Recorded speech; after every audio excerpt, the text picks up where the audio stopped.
வணக்கம் நண்பர்களே, நான் உங்கள் வெப்தம் நண்பன். இன்னைக்கு நம்ம திராவிட இயக்கம் தமிழ் சமுதாயத்தை எப்படியெல்லாம் மாற்றியது, என்ன மாதிரியான தாக்கத்தை தமிழ் சமூகத்தின் மீது உருவாக்கியது என்பது குறித்து பார்க்கலாம். இதை பார்க்கறதுக்கு முன்னாடி நம்ம சேனலுக்கு சப்ஸ்கிரைப் பண்ணலாம். மறக்காம சப்ஸ்கிரைப் பண்ணிட்டு தொடர்ந்து வீடியோ பாருங்க. தமிழ்நாட்டுடைய வரலாற்றில் மிக முக்கியமான மாற்றங்களை உருவாக்கிய இயக்கங்களில் திராவிட இயக்கம் குறிப்பிடத்தக்கது. இந்த திராவிட இயக்கம் பார்த்தீங்கன்னா, காங்கிரஸ் தமிழ்நாட்டில் மிகப்பெரிய அளவில் ஆதிக்கம் செலுத்தி கொண்டிருந்த காலகட்டத்தில் அந்த காங்கிரஸ் இயக்கத்திலிருந்து கருத்து வேறுபாட்டால் சில பேர் பிரிஞ்சு வராங்க. சில பேர் அதை எதிர்க்க ஆரம்பிக்கிறாங்க. எதனால் அப்படின்னா, இந்த ஆரியருடைய எதிர்ப்பு குரலாக உருவாகி தான் அது திராவிட சிந்தனையாக கொஞ்சம் கொஞ்சமாக மாற்றம் அடையுது. அந்த கருத்து மோதல் தான் நீதி கட்சி அப்படின்ற ஒன்று தோன்றுவதற்கு ஒரு அடிப்படை ஆதாரமாக அமையுது அப்படின்னு சொல்கிறாங்க. அப்படிப்பட்ட அந்த நீதி கட்சியிலிருந்து பின்னால் உருவானது தான் சுயமரியாதை இயக்கமும், அதன் பின்பாக உருவானது தான் திராவிட இயக்கம். இந்த திராவிட இயக்கம் எந்த அளவுக்கு இன்றைக்கு வளர்ந்திருக்கு அப்படின்னு எல்லாருக்குமே தெரியும். திமுக என்றாலும் சரி, அதிமுக என்றாலும் சரி, அது சார்புடைய இன்னும் பல்வேறு இயக்கங்கள் இன்றைக்கு உருவாகி வளர்ந்து கொண்டிருக்கிறது. அப்படிப்பட்ட இந்த திராவிட இயக்கங்கள் எல்லாமே வளர்வதற்கு அடிப்படை ஆதாரமாக அமைந்தது நம்ம ஏற்கனவே சொன்ன அந்த நீதி கட்சியும் அதன் பின்பு உருவான சுயமரியாதை இயக்கமும் தான். இப்படிப்பட்ட இந்த திராவிட இயக்கங்கள் ஆட்சிக்கு வந்த பிறகு தமிழ்நாட்டில் பல்வேறு மாற்றங்களை கொண்டு வராங்க. அது சமூக ரீதியிலும், பொருளாதார ரீதியிலும், கல்வியிலும் எல்லா விதத்திலும் மாற்றங்களை கொண்டு வராங்க. குறிப்பாக ஒரு சமூகம் முன்னேறணும்னா படிப்பு ரொம்ப முக்கியம். அப்போது அந்த படிக்கக்கூடிய இடத்தில் இருந்து தான் நம்ம நிறைய நல்ல விஷயங்களை தொடங்கணும். அந்த வகையில் பார்த்திங்கன்னா, அந்த படிக்கக்கூடிய இடங்கள்லே சாதி ரீதியான, மத ரீதியான இந்த பாகுபாடெல்லாம் ஒரு காலத்தில் இருந்திருக்கு. ஆனால் அப்படிலாம் இருக்கக்கூடாது. கல்வியின் முன் அனைவரும் சமம் அப்படின்ற கருத்தை இந்த திராவிட இயக்கங்கள் கொண்டு வராங்க. அதனால் அங்கே உட்காந்து படிக்கக்கூடிய மாணவர்கள் எல்லாமே பாகுபாடு இல்லாமல் ஒன்றா தான் உட்காந்து படிக்கணுன்ற அந்த சூழ்நிலையை இந்த திராவிட இயக்கங்கள் கொண்டு வராங்க அவங்களுடைய ஆட்சி காலத்தில். அதுக்கு அடுத்து பார்த்திங்கன்னா, கல்வி அப்படின்றது எவ்வளோ முக்கியமோ அதே மாதிரி கோயில்கள் வழிபாடு அப்படின்றது தமிழ்நாட்டில் ரொம்ப ரொம்ப முக்கியமானது. ஏன்னா மக்கள் கூடக்கூடிய இடம். அங்கே பல்வேறு சமயத்தை சார்ந்த, சாதியை சார்ந்தவர்கள்லாம் ஒன்றாக கூடுவாங்க. அப்படிப்பட்ட இடங்களில் பாகுபாடு இருக்கக்கூடாது அப்படின்றதையும் ரொம்ப வலியுறுத்தி அந்த திராவிட இயக்கங்கள் பிரச்சாரமாக கொண்டு வராங்க. அது மட்டும் இல்லாமல் தேவதாசி முறை அப்படின்ற அந்த முறை போன்று இருக்கக்கூடியதெல்லாம் ஒழியணும் அப்படின்றதுக்காக அறநிலைய பாதுகாப்பு சட்டம் அப்படின்ற ஒரு சட்டத்தை கொண்டு வராங்க. இதனால் கோயில்களில் மிகப்பெரிய ஒரு மாற்றம் ஏற்படுகிறது. அதுக்கு அடுத்து பார்த்தீங்க அப்படின்னா, இந்த கல்வி என்பது ஒரு தரப்புக்கு மட்டும் கிடைச்சிட்டு இருந்த கல்வி எல்லோருக்குமான கல்வியாக மாறுது. அதே சமயத்தில் பெண்களுக்கான கல்வி மறுக்கப்பட்ட காலகட்டம் அது. அப்போது பெண்களுக்கும் கல்வி வேண்டும் அப்படின்றத வலியுறுத்துகிறாங்க.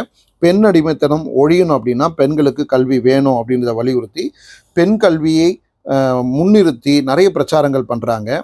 அதற்கான முன்னெடுப்புகளை செய்து நிறைய பெண் குழந்தைகளை படிக்கிறதுக்கு ஊக்குவிக்கிறாங்க. அது மட்டும் இல்லாமல் பெண்களுக்கான வாக்குரிமை கொடுக்கணும் அப்படின்றதையும் இந்த திராவிட இயக்கங்கள் முன்வைக்கிறாங்க. பெண்களுக்கு கல்வி என்பது எந்த அளவுக்கு முக்கியமோ அதே சமயத்தில் அவங்க வாக்குரிமை பெறும்போது தான் இந்த சமுதாயத்தில் நம்மளை யார் ஆட்சி பண்ணணும் அப்படின்றது அவங்கள தேர்ந்தெடுக்கக்கூடிய அந்த உரிமை கிடைக்கும். அதனால் பெண்களுக்கு வாக்குரிமை என்பது மிக மிக முக்கியம் அப்படின்றத இந்த திராவிட கழகங்கள் முன்னிறுத்துகிறாங்க. அப்போது பெண்கள் வாக்களித்தால் அந்த அடிமை முறை விலகும். அதனால் பெண் கல்வியும் பெண்களுக்கான வாக்குரிமையும் மிக முக்கியமானது என்பதை வலியுறுத்தி நிறைய பிரச்சாரங்களை கொண்டு அதே மாதிரி நிறைய விழிப்புணர்வை கொண்டு வந்தவங்க இந்த திராவிட இயக்கத்தை சார்ந்தவர்கள்ன்றது குறிப்பிடத்தக்கது. இது மட்டும் இல்லாமல் காதல் திருமணத்தையும் கலப்பு திருமணத்தையும் இவங்க ஆதரிக்கிறாங்க. எதற்காக அப்படின்னா, சமூகத்தில் இந்த ஏற்றத்தாழ்வு இருக்கக்கூடாது அப்படின்றத மனசில் வச்சுக்கிட்டு அவங்க என்ன பண்ணுறாங்க, காதல் திருமணம், அதாவது சாதி மதம் என்கிற அந்த பாகுபாடெல்லாம் இல்லாமல் பிடிச்சவங்களே திருமணம் பண்ணிட்டு வாழலாம் அப்படின்ற முறையை அவங்க கொண்டு வராங்க. அதே போல் கலப்பு திருமணத்தை ஆதரித்து அதற்கான நிறைய முன்னெடுப்புகளை பண்ணுறாங்க. சட்ட விதியாகவும் நிறைய மாற்றங்களை கொண்டு வராங்க. அதுக்கு அடுத்து பார்த்திங்க அப்படின்னா, புறநானூறு காலம் தொட்டு சங்க காலம் தொட்டு பார்த்திங்க அப்படின்னா, விதவைகள் அப்படின்றவங்க ஒரு ஒதுக்கப்பட்டவர்களாக இருக்கிறாங்க. அதாவது கணவனை இழந்துட்டா அவங்களுக்கு வாழ்க்கையே கிடையாது, அவங்க எந்த பொது இடங்களுக்கும் போகக்கூடாது, சுப நிகழ்ச்சிகளில் கலந்துக்கூடாது, அப்படி ஒதுக்கப்பட்டவர்களாக இருந்துகிட்ட காலகட்டத்தில் திராவிட இயக்கங்கள் அவங்க திருமணம் பண்ணிக்கலாம், அதாவது மறுமணம் செய்து கொள்ளலாம் அப்படின்ற ஒரு மாற்றத்தை கொண்டு வராங்க. அதை கொள்கை ரீதியாகவும் சட்ட ரீதியாகவும் அதை செயல்படுத்துகிறாங்கன்றது குறிப்பிடத்தக்கது. இப்படிப்பட்ட மாற்றங்கள்லாம் கொஞ்சம் கொஞ்சமாக பண்ணிகிட்டே வராங்க. அடுத்து பார்த்தீங்கன்னா, இனவாரி இடஒதுக்கீடு அப்படின்ற ஒரு சட்டத்தை கொண்டு வராங்க. இதன் மூலமாக திராவிட இனத்தை சார்ந்த படித்த இளைஞர்கள் எல்லாருக்கும் வேலை கிடைக்கக்கூடிய வாய்ப்பு ஏற்படுது. அதாவது அரசாங்க வேலை பெறுவதற்கான வாய்ப்பை அரசாங்கம் ஏற்படுத்தி கொடுக்குது. அதுக்கு முன்னாடியெல்லாம் ஒரு குறிப்பிட்ட சமூகத்தை சார்ந்தவங்க மட்டுமே அரசு வேலைகளுக்கு போக முடியுன்ற காலகட்டம் இருந்தது. அப்படி இல்லாமல் ஒரு அரசாணை மூலமாக இன வாரியான இட ஒதுக்கீட்டை கொண்டு வராங்க. அதன் மூலமாக பின்னால் பார்த்தீங்க அப்படின்னா எல்லா இனத்தை சார்ந்தவர்களும் ஒரு அரசு அலுவலகத்தில் வேலை செய்வது, உயர் அதிகாரியாக இருந்து அந்த அலுவலகத்தை வழி நடத்துவது, இந்த மாதிரி எல்லாத்துலேயுமே எல்லா இனத்தை சார்ந்தவர்களுக்கும் வாய்ப்பு கிடைக்குது. அதுக்கு முன்னாடிலாம் பார்த்தீங்கன்னா ஒரு இனத்தை சார்ந்தவங்க உயர் அதிகாரியாக இருப்பாங்க. அதுக்கு கீழே இருக்கிறவங்க எல்லாமே அவங்கக்கிட்ட அடிமைகள் மாதிரி வேலை செஞ்சுட்டு இருப்பாங்க. அப்படிப்பட்ட சூழல் இல்லாமல் எல்லாருமே வேலைக்கு வரலாம். எல்லாருக்கும் கல்வி ரீதியான அந்த தகுதி தான் இருக்கணுமே தவிர சாதி ரீதியான மத ரீதியான அந்த தகுதி அப்படின்றது மிக மிக முக்கியமானது அப்படின்றத வலியுறுத்தலை. இருந்தாலும் கூட எல்லா சமூகத்துக்கும் ஒரு பிரதிநிதித்துவம் கிடைக்கணும் அப்படின்றதுக்காக, சமூக உரிமை கிடைக்கணுன்றதுக்காக தான் இந்த சட்டத்தை அவங்க கொண்டு வராங்க. இது மட்டும் இல்லாமல் பணியாளர்கள் தேர்வு குழுமம் அப்படின்னு ஸ்டாஃப் செலெக்ஷன் போர்டு அப்படின்ற ஒன்றையும் இவங்க உருவாக்கி வேலை வாய்ப்புன்றது எல்லோருக்கும் கிடைக்க வேண்டியது அப்படின்றதையும் அவங்க உறுதிப்படுத்துகிறாங்க. ஏன் இதை கொண்டு வராங்கன்னா, ஒருத்தர் ஒரு பெரிய பதவியில் இருக்காங்க, அவங்களுக்கு தெரிஞ்சவங்கெல்லாம் கூப்பிட்டு வேலை கொடுக்குறது. அப்போ அவங்க சமூகத்தை சார்ந்தவங்க மட்டும் முன்னேறிட்டே இருப்பாங்க. மற்றவங்கெல்லாம் வெறுமனே முயற்சிகள், அதாவது படிச்சுட்டு வேலைக்கு முயற்சி பண்ணிட்டு இருப்பாங்க, அவங்களுக்கு வேலை கிடைக்காது. அப்போது ரெக்கமெண்டேஷன் அப்படின்ற ஒன்று ஒழிக்கிறதுக்கான ஒரு முன்முயற்சியாகவும் இதை எடுத்து செய்கிறாங்க இந்த பணியாளர்கள் தேர்வு குழுமம் அப்படின்றது. அப்போது ஒரு குறிப்பிட்ட ஒரு குழுமம் மூலமாக அந்த வேலை வாய்ப்புக்கான தேர்வை நடத்தி அதன் மூலமாக தேர்ந்தெடுத்தவர்களுக்கு வேலை கொடுப்பது அப்படின்ற ஒரு சூழலை உருவாக்குறாங்க. அப்போது ஒரு குறிப்பிட்ட சமூகம் மட்டும் இல்லை, எல்லா சமூகமும் ஒருங்கிணைந்து முன்னேறக்கூடிய சமுதாயமாக உருவாக வேண்டும் என்பதை ஒரு நோக்கமாக இருந்ததுன்னு சொல்லிட்டு சொல்கிறாங்க. அடுத்து பார்த்தீங்கன்னா, ஒன்றே குலம் ஒருவனே தேவன் அப்படின்றத அரசியல் ரீதியாக இவங்க கொண்டு வராங்க திராவிட இயக்கங்கள். இதனால் ஒரு குறிப்பிட்ட ஒரு கடவுளை வழிபடுவது அப்படின்றது மாதிரி பல்வேறு மதம் சார்ந்த கடவுள்களை வழிபடக்கூடிய நிலை உருவாகுது. அது மட்டும் இல்லாமல் தமிழ்நாட்டில் தமிழ் மொழியில் வழிபாடு, தமிழ் மொழியில் திருமண சடங்குகளை செய்தல், இது போன்றதெல்லாம் உருவாகுது. முன்னெல்லாம் கும்பாபிஷேகம் அப்படின்வாங்க. பின்னாடி பார்த்திங்கன்னா தமிழில் குடமுழக்கு அப்படின்னு கொண்டு வந்துட்டாங்க. அதனால் வெவ்வேறு இடங்களில் வேற்று மொழி சார்ந்த சொற்களை பயன்படுத்துவது, பெயர் பலகைகள் வைப்பது, இதெல்லாம் கொஞ்சம் கொஞ்சமாக மாறி தமிழில் பெயர் பலகை வைப்பது, தமிழே எல்லாத்தையும் செய்கிறது, மந்திரங்கள் ஓதுவது, இப்படின்ற மாதிரி மாற்றங்கள்லாம் திராவிட இயக்கங்கள் தமிழ்நாட்டில் ஆதிக்கம் செலுத்திய பிறகுதான் உருவானது. அதற்கு பிறகு இது சார்ந்த நிறைய எழுத்தாளர்கள், கலைஞர்கள்லாம் தமிழுக்கு கிடைக்கிறாங்க.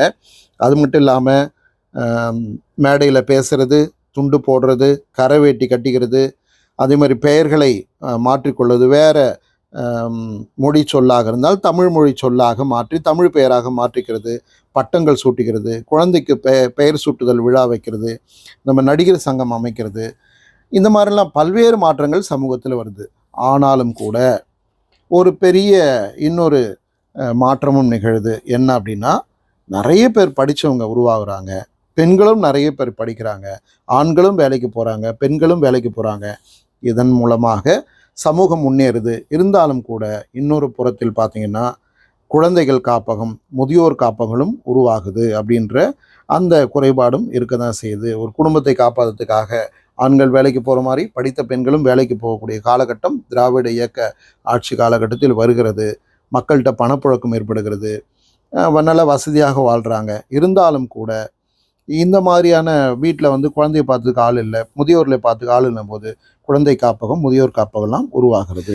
இறுதியாக ஒரு சில விஷயங்களை சொல்லி நான் முடிச்சிடுறேன். அதாவது இந்த திராவிட இயக்கம், அது சார்ந்த இயக்கங்கள்லாம் தோன்றியதனால வரதட்சணை அப்படின்ற ஒன்று புதிதாக நம்முடைய சமுதாயத்துக்குள்ளே வருது. அது நம்ம சமுதாயத்தில் இல்லை, அது ஆரிய சமூகத்திலிருந்து நம்முடைய சமுதாயத்தில் வருது. அது என்ன தான் பிரச்சாரம் பண்ணியும் கூட, நிறைய சட்டங்கள் போட்டும் கூட இன்றைக்கும் அது ஒரு முடிவுக்கு வரல. அது பிரச்சனையாகவே இருந்து கொண்டிருக்கிறது. அதே மாதிரி சாதி ரீதியாக வேறுபாடுகளை களைவதற்காக திராவிட இயக்கங்கள் பெருமுயற்சி எடுத்தாலும் கூட இன்றைக்கும் அந்த வேறுபாடு இருக்குது. அதே மாதிரி பெண் கல்வி கொடுத்து, பெண்களுக்கு உரிமை கொடுத்து, பெண்களை முன்னேற்றக்கூடிய திட்டங்கள்லாம் தமிழக அரசாங்கம் கொடுத்தாலும் கூட பெண் சிசு கொலை என்பது இன்றைக்கும் இருந்து கொண்டிருக்கிறது. அதே மாதிரி நல்ல படித்த ஒரு சமுதாயத்தை உருவாக்கி அவர்களுக்கான வேலைவாய்ப்பை உருவாக்கினாலும் கூட வேலைவாய்ப்பு திண்டாட்டம் அப்படின்றது இருக்க தான் செய்யுது. இந்த மாதிரி சில விஷயங்கள்லாம் வந்து சமூகத்தால் முழுமையமாக மாற்றி அமைக்கப்படாமல் இருக்க தான் செய்யுது. ஏன் அப்படின்னா வந்து ஒரு சமூகத்தை முழுமையாக நம்ம வந்து ஒரு குறிப்பிட்ட காலகட்டத்துக்குள் மாற்றிட முடியாது. இருந்தாலும் கூட வெவ்வேறு இயக்கங்கள் நம்ம தமிழகத்தில் வரும்போது வெவ்வேறு விதமாக அவங்க சமூகத்தை முன்னேற்றுவதற்கான முயற்சிகளை செய்கிறாங்க. அதில் சில விஷயங்களில் பின்னடைவு ஏற்படுகிறது. இருந்தாலும் கூட ஒவ்வொரு மாற்றமும் நல்ல மாற்றங்களாக அமைஞ்சிருக்கு. அதனால் நல்ல மாற்றங்களை நம்ம எடுத்துகிட்டு இனி வரக்கூடிய காலகட்டங்கள் எதெல்லாம் வந்து குறையா இருக்கோ அதை சரி பண்ணுறதுக்கு அடுத்தடுத்து வரக்கூடியவர்கள் முயற்சி பண்ணோம் அப்படின்றது தான் வந்து நம்முடைய தமிழ் சமூகத்தை சார்ந்த பெரியவங்கள்லாம் வந்து எதிர்பார்க்குறாங்க. இது போன்ற நிறைய செய்திகள் இன்னும் நம்ம தமிழ் நாட்டுடைய வரலாற்றில் இருக்குது. நான் சில செய்திகள் மட்டும்தான் உங்களுக்கு சொல்லியிருக்கேன். இதெல்லாம் முழுமையான வரலாறு கிடையாது. ஒரு குறிப்பிட்ட ஒரு சில பேருக்கு வந்து இந்த தமிழ்நாடு வரலாறே தெரியாது, சுருக்கமாக சொல்லுங்கள் அப்படின்னு கேட்குறதுனால இந்த மாதிரி இயக்கங்களுடைய வரலாறுலாம் சொல்கிறேன். தேர்வுக்கு பயன்படக்கூடிய வகையிலும் இது அமைஞ்சிருக்கும்னு நினைக்கிறேன். இது போன்ற நிறைய வீடியோக்கள் நம்ம சேனலில் இருக்குது.